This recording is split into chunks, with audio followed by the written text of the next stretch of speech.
Welcome once again, dear children, back again to the biology class. In the previous class, we completed the first lesson, that was the living world, and in that we discussed about biodiversity. We talked about nomenclature, we discussed binomial nomenclature, then we talked about classification, taxonomical hierarchy, and we also discussed the taxonomical aids. Right, so this is the second lesson that we will be doing from today onwards, and that is biological classification. So quickly, like what we did earlier, you already know what is classification: grouping of organisms based on the similarities into one particular category. Like for example, right now you've reached class 11, right, and in class 10 you had filled a registration form where you opted for a particular subject, like whether you wanted to take biology or you wanted to take maths, or there was an option between Hindi and computers, right? So accordingly there were groups made, and so now there is a set of children who have opted for biology. So in your particular group you have all the students studying biology, right? So the similarity in your particular group is that all have taken biology.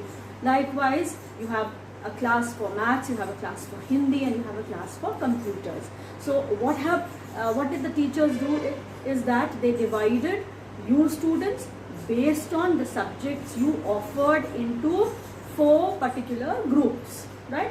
In the same way, the animals, the living organisms, based on the similarity, are divided into particular categories, right? And we read about those taxonomic categories also. Right, so that is what is classification, and whenever we talk about living organisms, we use the word biological, right? So grouping of living organisms based on their similarities into particular group is what is biological classification, and we will study about this biological classification today.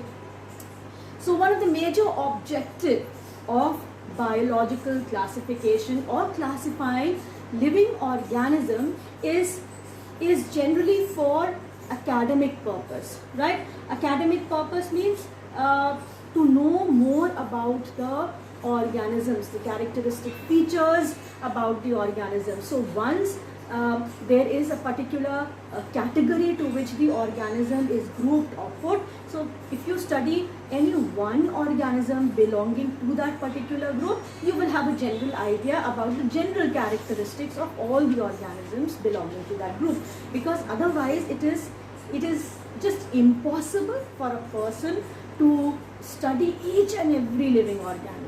Right, so when they are grouped into particular categories, it becomes easy. If we know the characteristic of one organism of that particular group, we have an idea of the characteristics of all the other organisms belonging to that particular group. Right, so one of the main objective is for academic convenience. Right, why is biological classification there? It is basically for academic convenience. So that is the main objective of biological classification. So what is it? Simply grouping of organisms based on their similarities. So what do we talk about classification? It is simply grouping of living organisms based on their similarities, right? And then they are grouped into particular category. They are grouped into particular category, or they are grouped into a particular taxon, right? That is what we studied in this classification, right? So basically, the characteristics is the main thing which is taken into consideration when the organisms are being grouped or put into a particular category, right? So that is the basic thing about classification. Then again, since time immemorial, we don't even remember from when, right? So since time immemorial, the people have been, classifying or grouping organisms based on certain categories into, based on certain characteristics into different categories, right? So long back in the ancient times, when these organisms were there, people, they divided the living organisms into different categories based on such characteristics like whether the organism is harmless or harmful. That would be one category. So based on that they divided. Then useful, useless organisms, right? Then based on like whether they are flying or non-flying organisms, whether the living organism is edible or not edible. So these were the characteristics in the early times, in the ancient times, based on which the people had, classified or grouped the organisms, right? So this classification or grouping is not very, very new, but of course it is more methodical, it is more systematic now. So earlier also, like I gave you the examples, earlier also people used to group or classify the organism based on such characteristics. And later on, Aristotle, you must have heard about this scientist. Aristotle, he was a famous Greek philosopher. So he was a Greek philosopher, right? Also known as the father of biology. Aristotle, a Greek philosopher, also known as father of, basically he studied animals more, so father of zoology, right?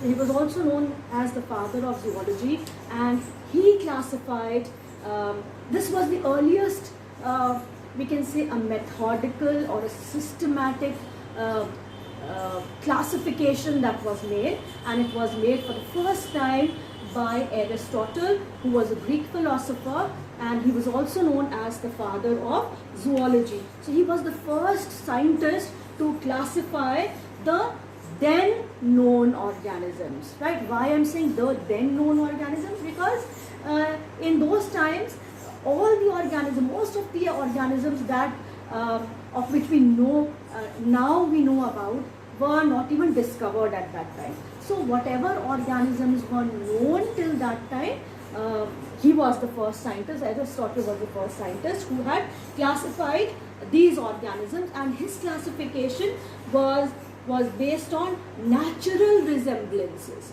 right? Natural resemblances means physical characteristics were taken into consideration, right? Physical structure was taken into consideration, physical structure of the organism, and then the habitat of the organism was taken into consideration. So based on these characteristics, Aristotle had classified the organisms. So naturally, whichever organisms resembled, they were grouped under one particular categories, and the dissimilarities were again removed, right? They were grouped into another category.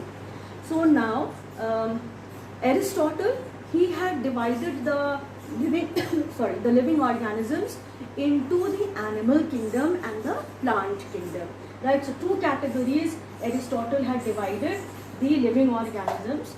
They were divided into the plant kingdom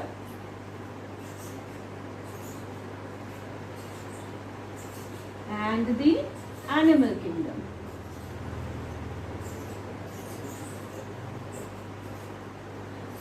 Since he was a zoologist, so the plant kingdom, in the plant kingdom he kept trees, herbs and shrubs, right? So in the plant kingdom were trees, herbs and shrubs. But the animal kingdom, he had a little more, he went into the detail, and he divided the animal kingdom into two particular categories, which was anima and enema. Anima and enema, right? So anima and enema, right? Again here, this particular classification was based on the presence of red blood, right? So anima starting with A, absence of red blood. So here in this particular category, absence of red blood. So all the organisms which did not have red blood, like the mollusks, the arthropods, the echinodermata, right, all these were put in this category. Whereas the organisms that contained red blood, that means the presence of red blood,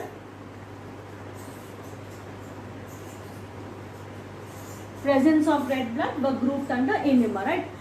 Just keep in mind, I'm not, he had just classified it on the basis of the color of the blood, right? We're not talking about the blood cells and all right now. So just the color of the blood.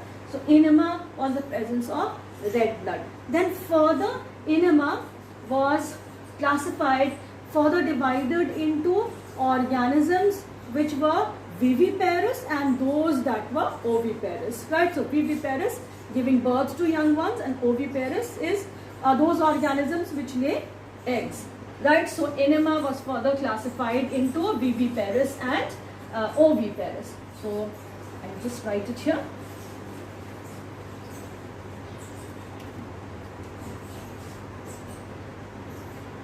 Enema, organisms having red blood, right? And further they were classified into viviparous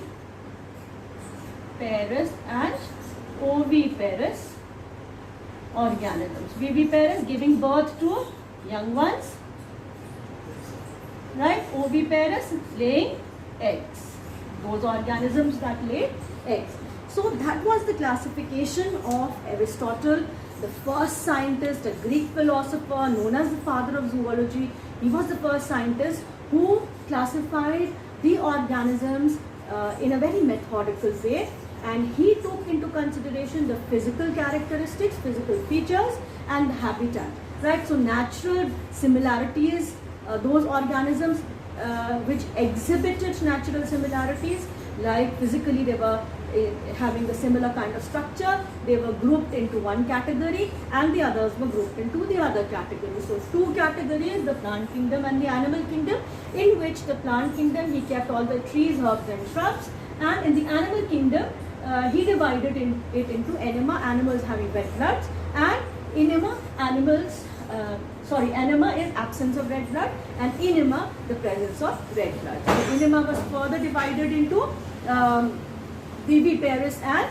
oviparous, right? So egg laying, and oviparous is the egg laying, and viviparous is giving birth to young ones. So that was the classification. Now what we get to see over here is that there were many organisms which were left out, right? Now this kind of a classification is not a complete classification, because there were many organisms which were not put into any of these two categories, right? So they were left out. So then we say that this kind of a classification which was put forward by Aristotle was an incomplete classification. Now why was it incomplete? Because they were, if you look at it here, you will find that the macroscopic organisms are taken into consideration, right? I just write the word macroscopic.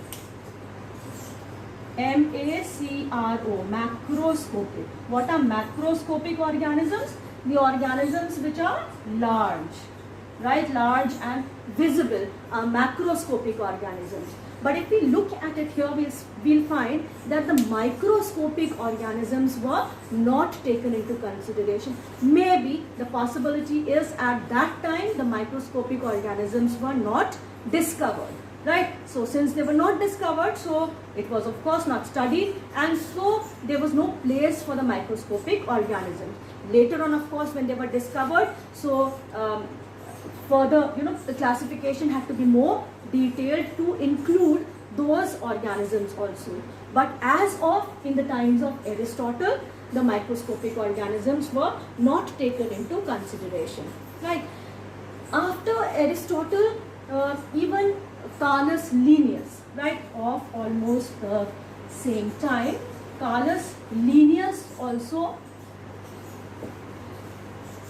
classified the organisms based on the two kingdoms. So Aristotle's And Carnus Linnaeus' classification was based on two kingdom system of classification. Right, so now let's talk about Carnus Linnaeus.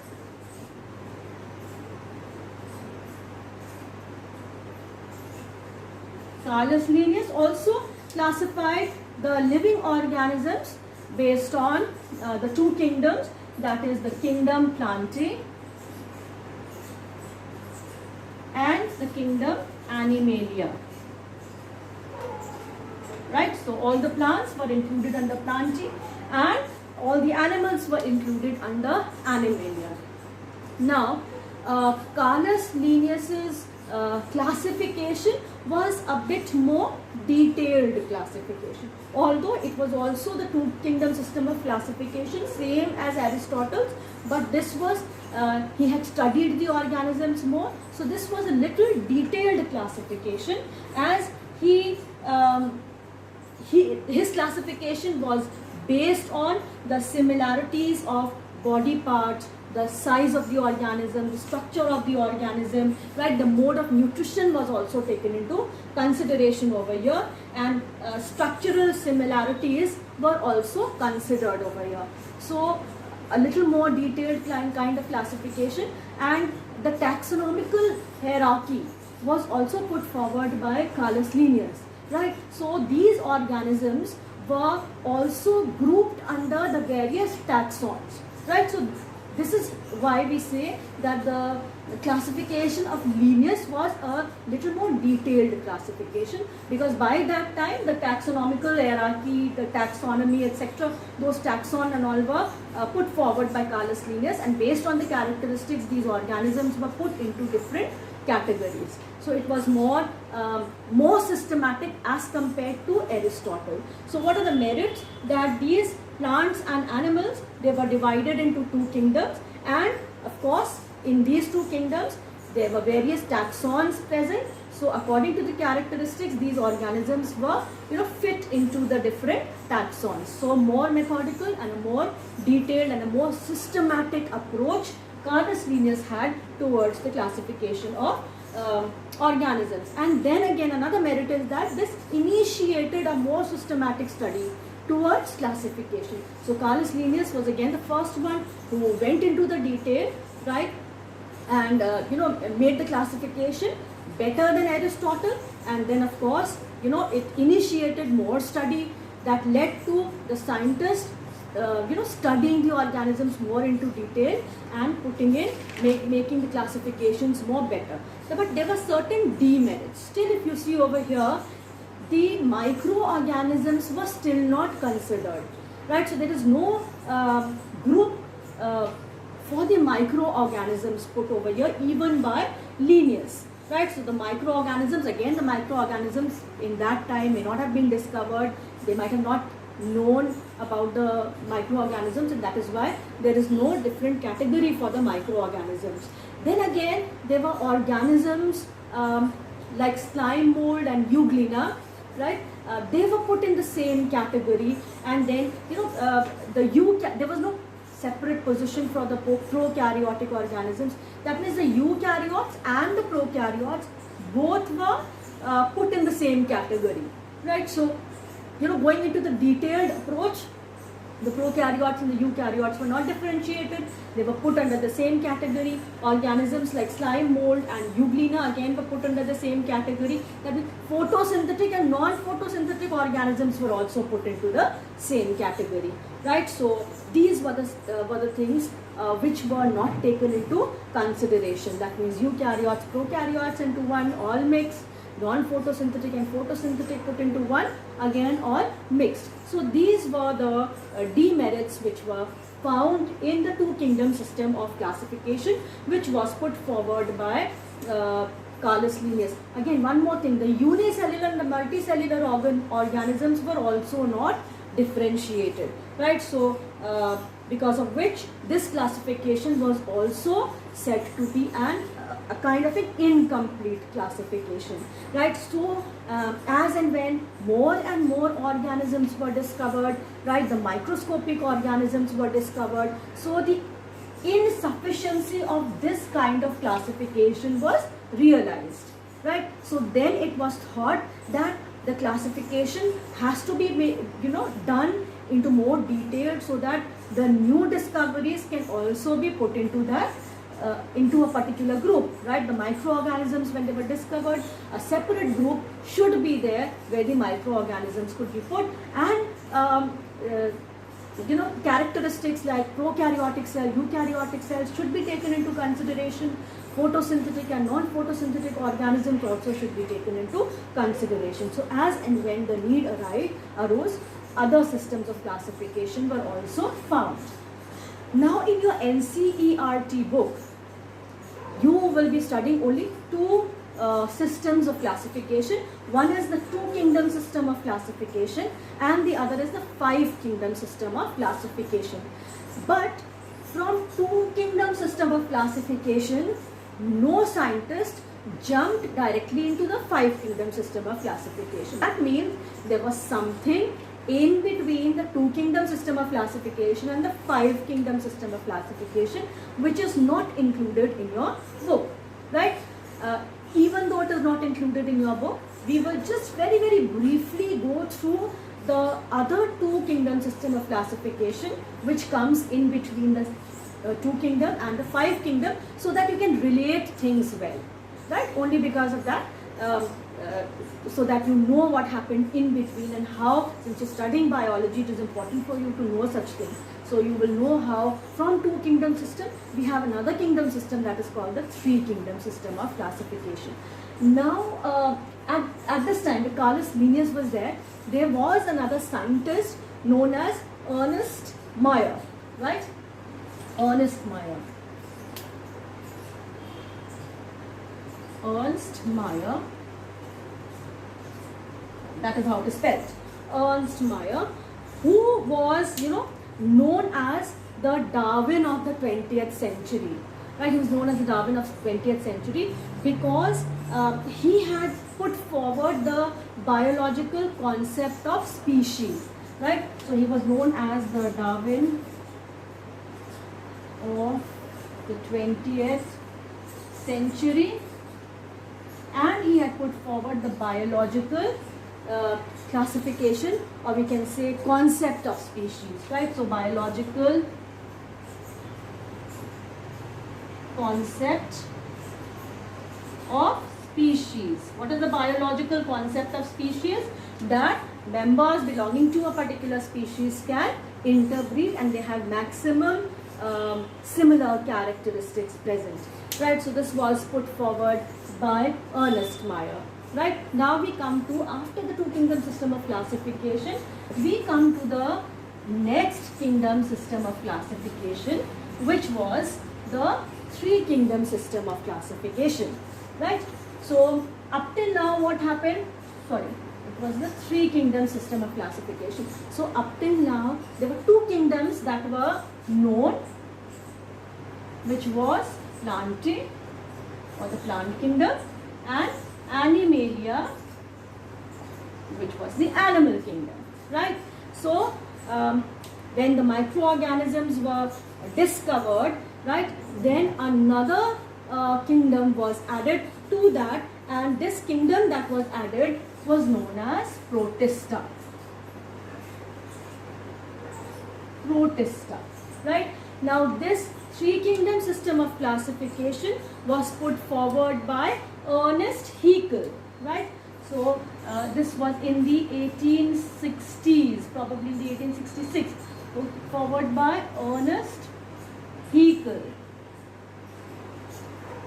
So he was the scientist who had put forward the three kingdom system of classification, and in this, the third kingdom, the new kingdom that he discovered, that he formed, was kingdom Protista, which included the fungi and the other microorganisms, right? And basically the microorganisms that were put into this particular kingdom were single-celled eukaryotes, right?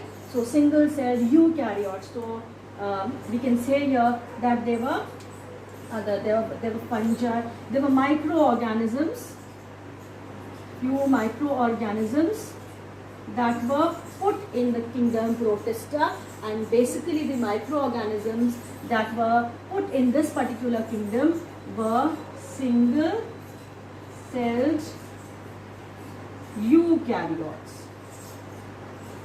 Right? So all the single cell eukaryotes were single cell, unicellular, and of course they are microscopic. Right? So they were put under this particular kingdom, that is Protista. So we have, after the two kingdom system of classification, we have the three kingdom system of classification put forward by Ernest Haeckel in the 1860s. Right? What were the two kingdoms? Already three kingdoms. Already the two kingdoms were there, Plantae and Animalia, and the third kingdom Protista was there, which included all the unicellular eukaryotes in this group. Right?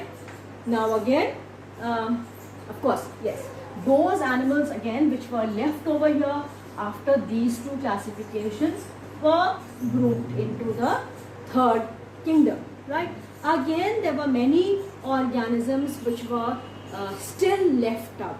Right? Still there were many organisms which were not put into any particular category or into any particular kingdom. That means still this three kingdom system of classification was incomplete. Now in the medicals, there is a question asked, a multiple choice question, or in any form it is asked, that which of the following is a single celled eukaryote, or in which of the following kingdoms are single celled eukaryotes put. So Protista is the answer. Right? So this is a question that is related to the medical exams. Right? So again, as I told you, the three kingdom system of classification was still incomplete because still there were certain living organisms that were not put into any category. Right? So then what happened? Again, I'll erase this. From the three kingdom system of classification, which was still incomplete, there were scientists who had put forward the four kingdom system of classification. Right? So from three came the four kingdom system of classification, and in 1956 Copeland, Copeland is a scientist who had put forward the four kingdom system of classification. Right? So already now we know about the three kingdoms. I am writing them down again, and we will add the fourth kingdom here. Right? So we already know Animalia was there, kingdom Animalia was there, then comes kingdom Plantae was there, then kingdom Protista was there, and a new kingdom Monera. Right? Monera was put forward. Now this was also known as metazoa. Right? So all the animals, the macroscopic organisms, animals were put under the kingdom Animalia. Right? All the plants were put under the kingdom Plantae or Metaphyta. Right? So Metaphyta is another name put under this. Protista considered of unicellular eukaryotes. Right? And then the prokaryotes were put under the kingdom Monera. Right? So single celled prokaryotes were put under the kingdom Monera. Right? That means bacteria which was left out was put under the kingdom Monera. Right? Now again, what was observed at that time after this four kingdom system of classification, that still fungi was one group which was left out. Right? All the fungi were not given any place in these four kingdoms of classification which was put forward by Copeland in the year 1956. Right? So there was no scientist who included fungi to their system of classification. Right? So the scientists who had put forward, who had grouped fungi into a particular kingdom of classification was R.H. Whittaker, right? So R.H. Whittaker, he is the scientist who had put forward the 5 kingdom system of classification. So here, right from 2 kingdom system, we came to the 3 kingdom system of Ernest Haeckel, then we came to the 4 kingdom system of Copeland, and now comes the 5 kingdom system of classification, which was put forward by R.H. Whittaker, right? So we have the 5 kingdom system of classification, and this was put forward by R.H. Whittaker.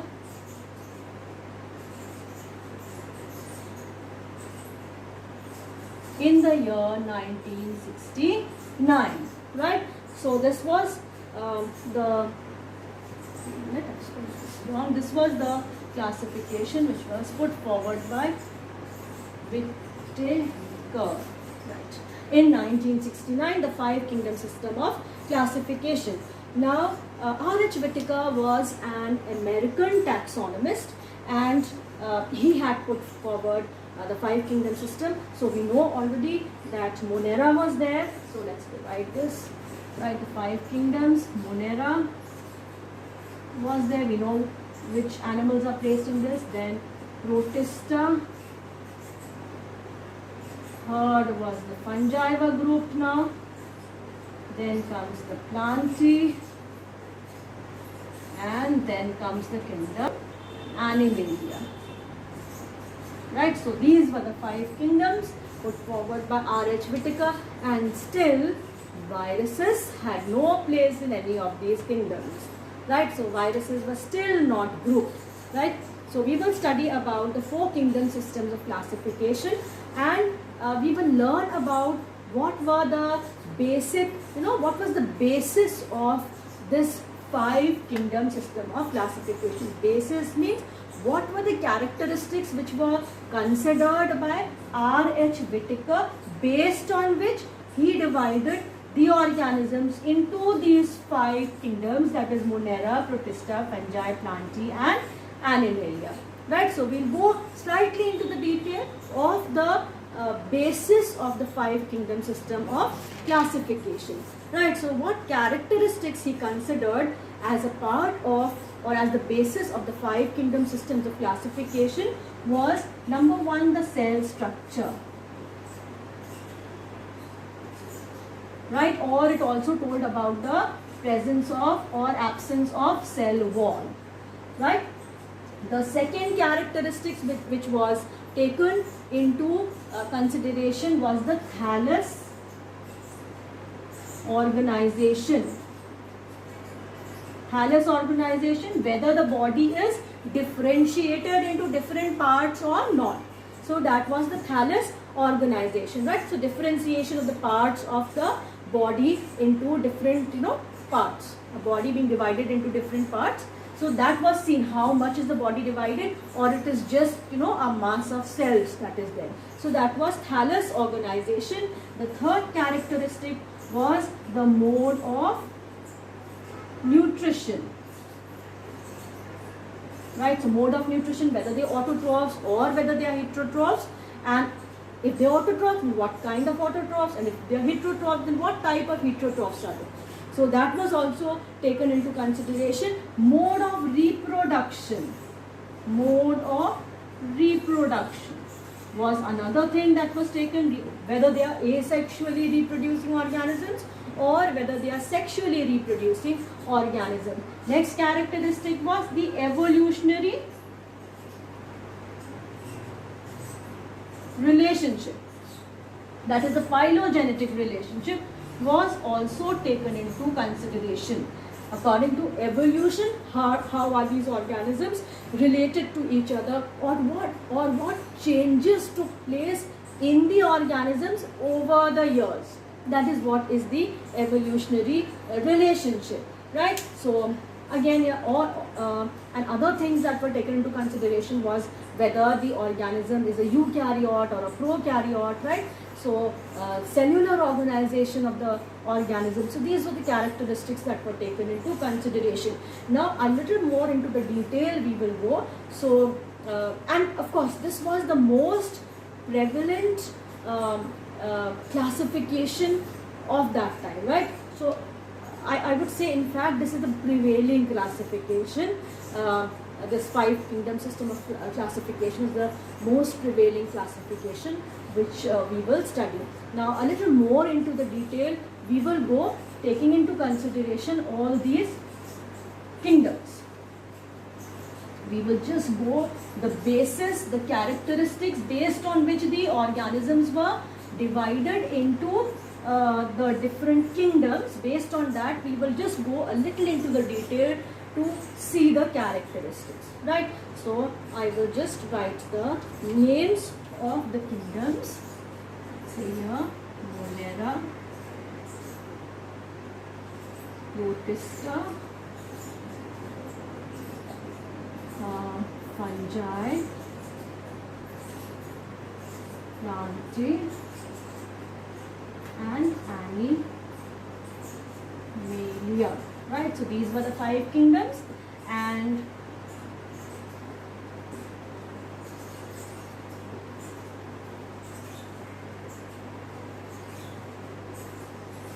let's take the first characteristic into consideration, that is the cell type. So I'll just write the characteristic on top here. The cell type. Right, now what do we mean by the cell type is whether the what was the type of cell, right? Depending upon the presence of different organelles, the cells were also classified, right? So if we look at Monera, the cell type of Monera is a prokaryote, right? So what type of a cell does Monera have? Monerans have a prokaryotic cell. Now what is a prokaryotic cell? It is a cell which does not have a well-defined nucleus. Does not have a well-defined nucleus, right?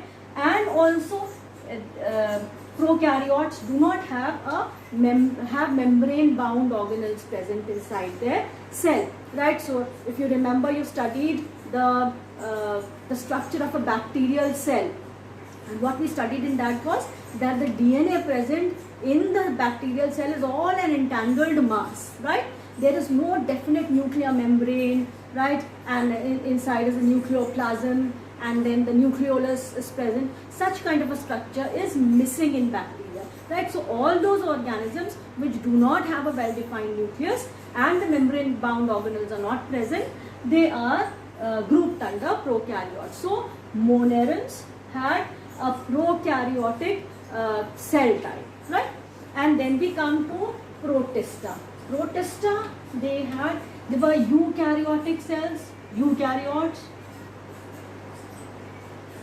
They were all eukaryotes. Eukaryote means the presence of well-defined nucleus, right?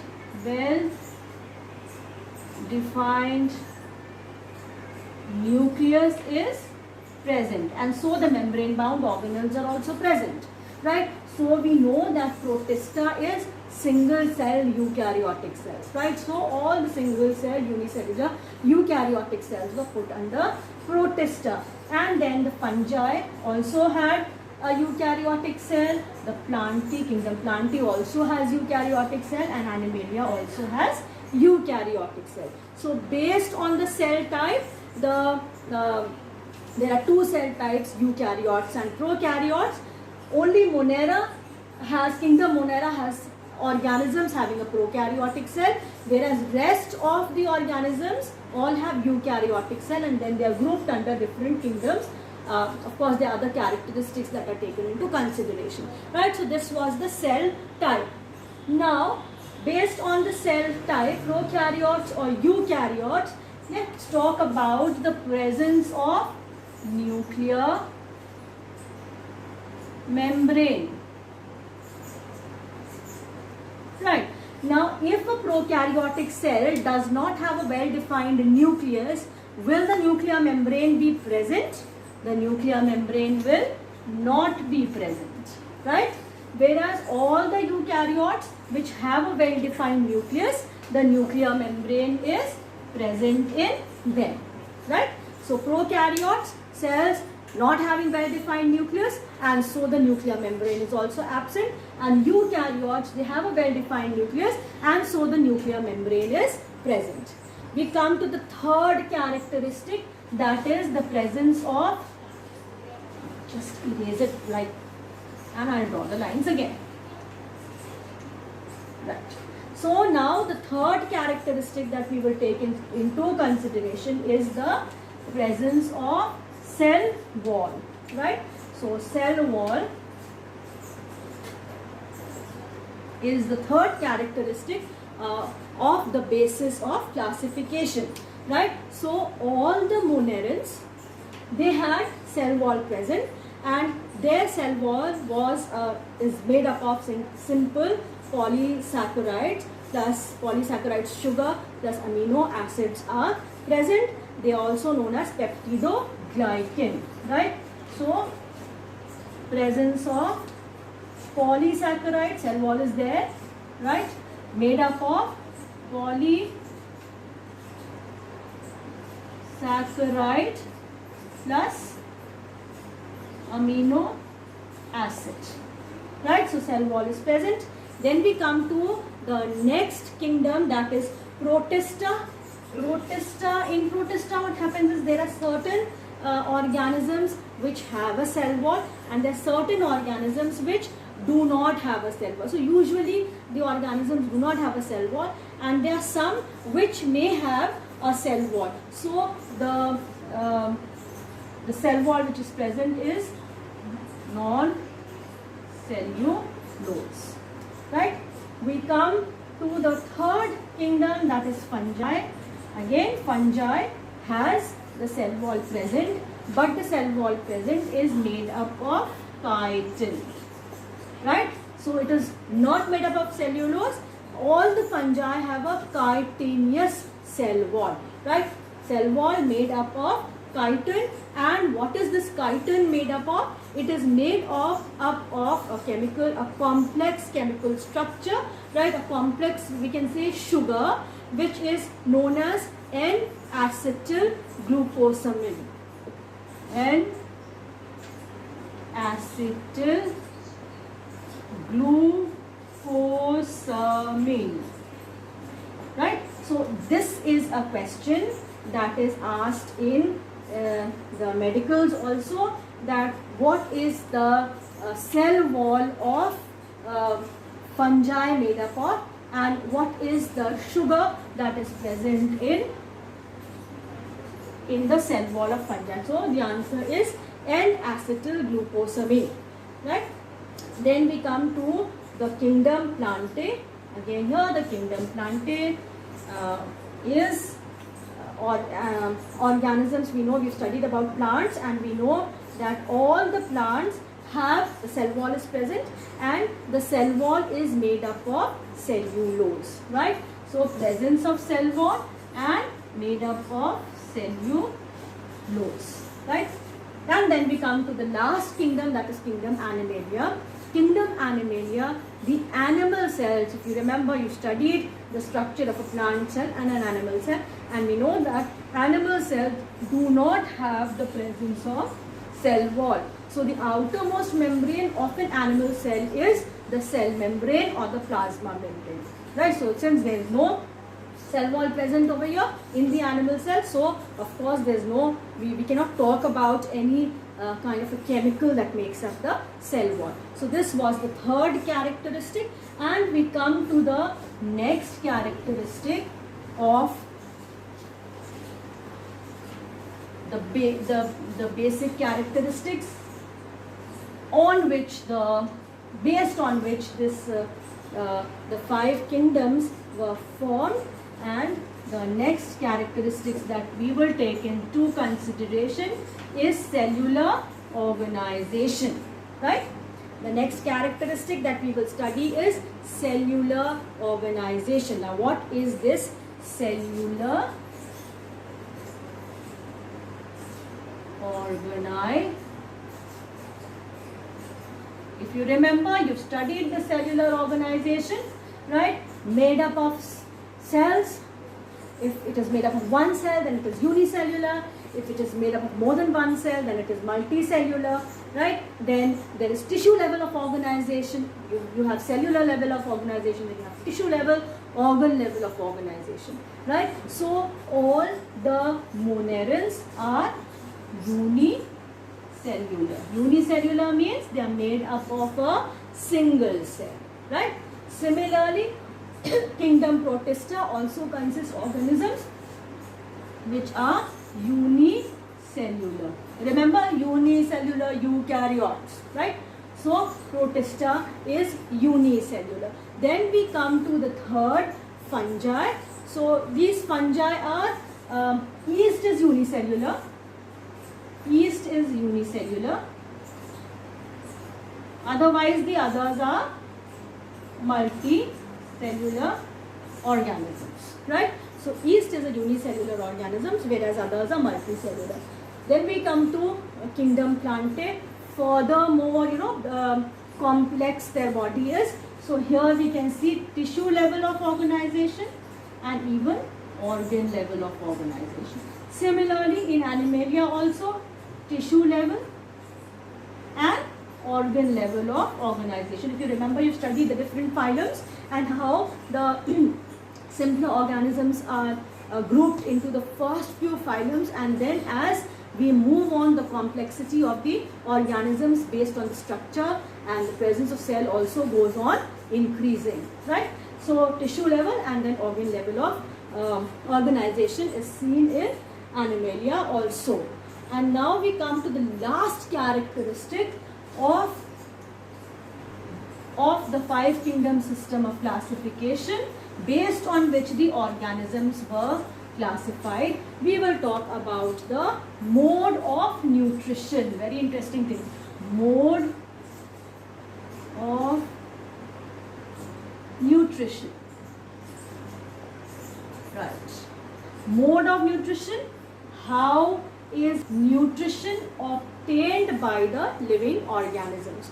That is the mode of nutrition. So when we talk about Monera, we know that all the bacteria which are the prokaryotes, they are grouped under the kingdom Monera, right? And when we talk about the bacteria, we see that there are two kinds of organisms, two kinds of bacteria that are found in Monera, in the kingdom Monera, and these are autotrophic bacteria, right? So the mode of nutrition we see is autotrophic,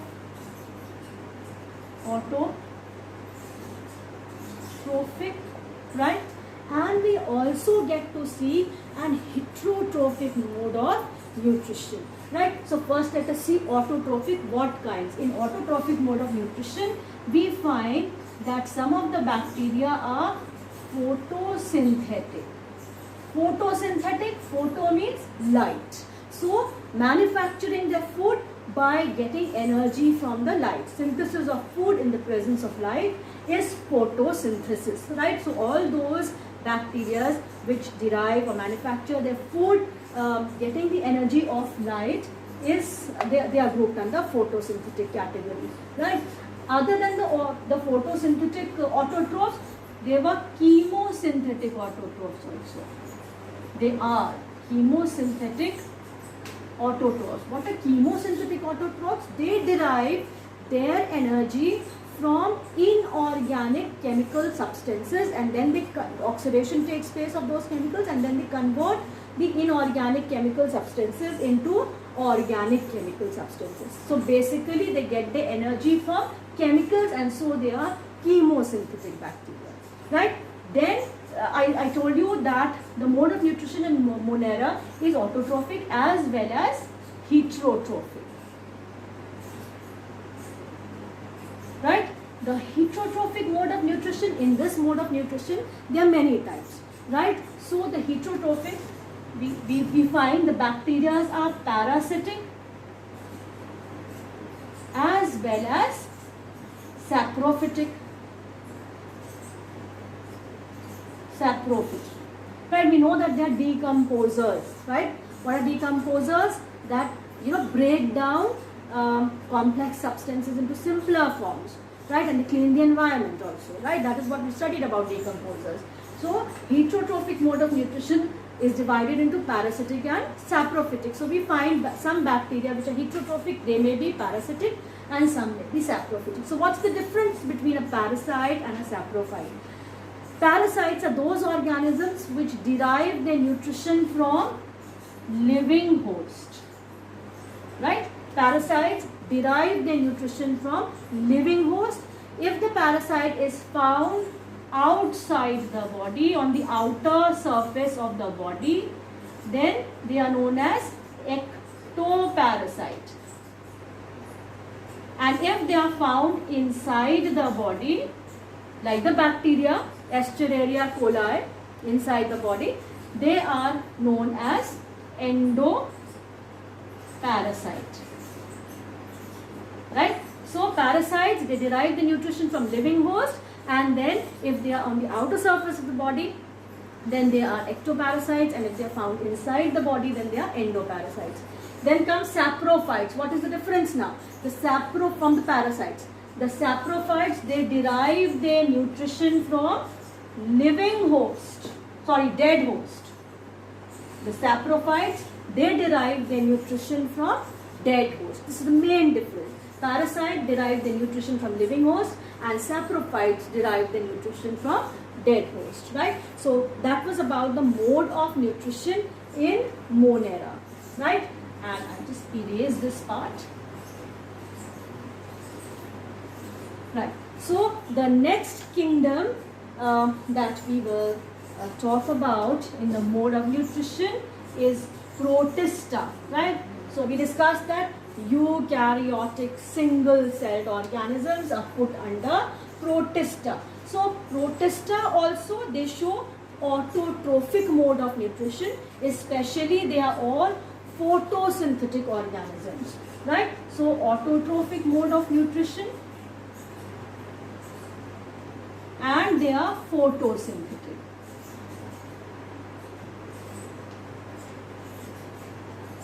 There is one organism known as Euglena, right, which is put under Protista. Now Euglena is an organism which behaves both as an autotroph and also it behaves as an heterotroph, right? So till this time the sun is available, the sunlight is available, it manufactures the food on its own based on the autotrophic mode of nutrition, that is photosynthesis. And once the sun starts setting and evening comes and there is no sunlight, then it derives the nutrition through this heterotrophic mode, right? Now since Euglena is an organism which is showing both the modes of nutrition, Euglena is known as a mixotroph,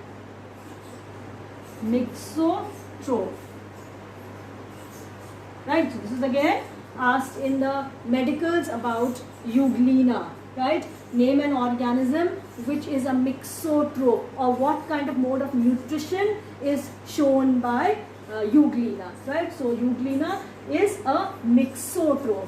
Why a mixotroph? Because till this time the sunlight is available, it prepares its food, it manufactures its food on its own, that is through photosynthesis, and once the sun sets and it's evening and the sunlight is not available, then it derives its food through the heterotrophic mode of nutrition, right? So that is about Protista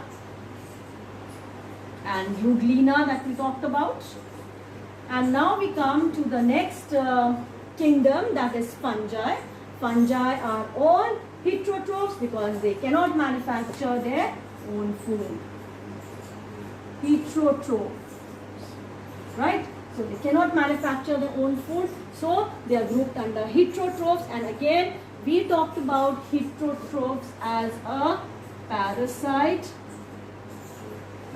mode of nutrition, and saprophytic